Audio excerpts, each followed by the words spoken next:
nama saya Ibtidah Hidayah Batari dari kelompok 6. Di materi pertama ini saya akan membahas dua pembahasan. Yang pertama, pengertian karir dan manajemen karir, dan yang kedua, perencanaan karir. Pengertian karir dan perencanaan karir. Karir adalah seluruh pekerjaan jabatan yang ditangani atau dipegang selama kehidupan seseorang. Manajemen karir adalah posisi pekerjaan yang dimiliki seseorang selama bertahun-tahun. Manajemen karir juga disebut dengan proses untuk membuat karyawan dapat memahami dan mengembangkan dengan lebih baik minat dan keahlian mereka, dan untuk memanfaatkan keahlian dan minat ini dengan cara yang paling efektif. Yang kedua yaitu perencanaan karir. Perencanaan karir terdiri atas dua suku kata, yaitu perencanaan dan karir. Perencanaan didefinisikan sebagai penentuan rencana atau kegiatan-kegiatan yang akan dilakukan pada masa yang akan datang. Sedangkan karir adalah semua pekerjaan yang dilakukan seseorang selama masa kerjanya yang memberikan kelangsungan, keteraturan, dan nilai bagi kehidupan seseorang. Assalamualaikum warahmatullahi wabarakatuh. Perkenalkan, nama saya Adam S, perwakilan dari kelompok 2X6.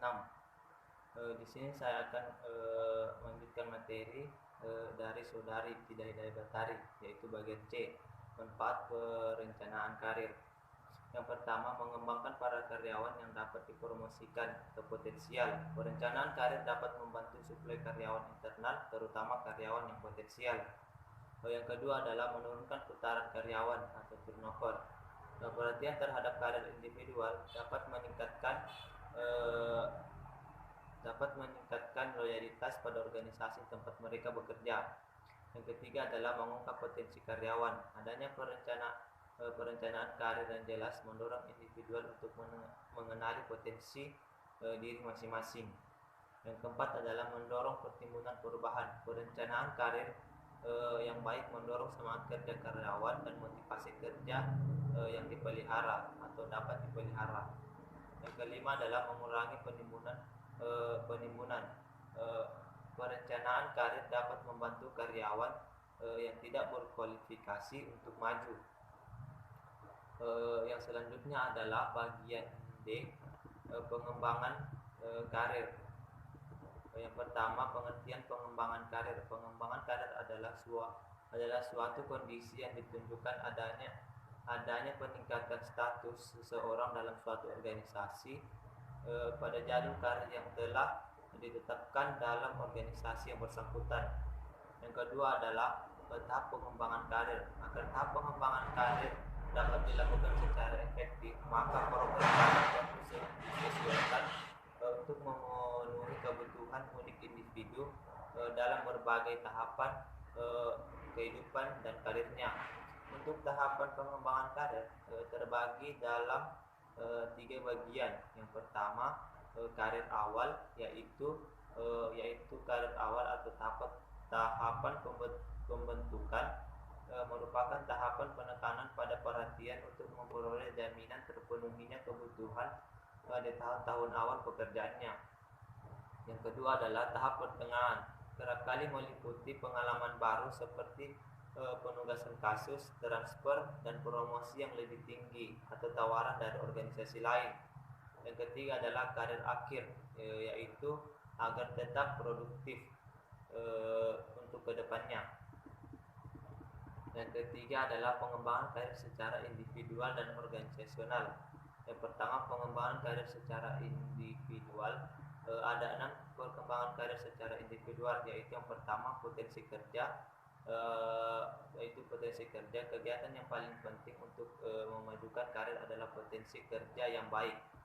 Yang kedua adalah exposure atau kemajuan karir yang ditentukan oleh exposure. Exposure berarti menjadi dikenal oleh orang-orang yang memutuskan promosi atau transfer. Yang ketiga adalah permintaan berhenti. Bila seseorang karyawan melihat kesempatan karir yang lebih di tempat lain, maka permintaan berhenti mungkin merupakan hal yang lebih baik untuk mencapai sasaran-sasaran karir. Yang keempat adalah kesetiaan pada organisasional. Dalam banyak organisasi, orang-orang meletakkan kemajuan karirnya tergantung pada kepercayaannya pada organisasional atau kesetiaannya. Yang kelima adalah mentor atau sponsor. Yang keenam adalah mencapai kesempatan untuk berkembang. Yang terakhir adalah pengembangan karir secara organisasional.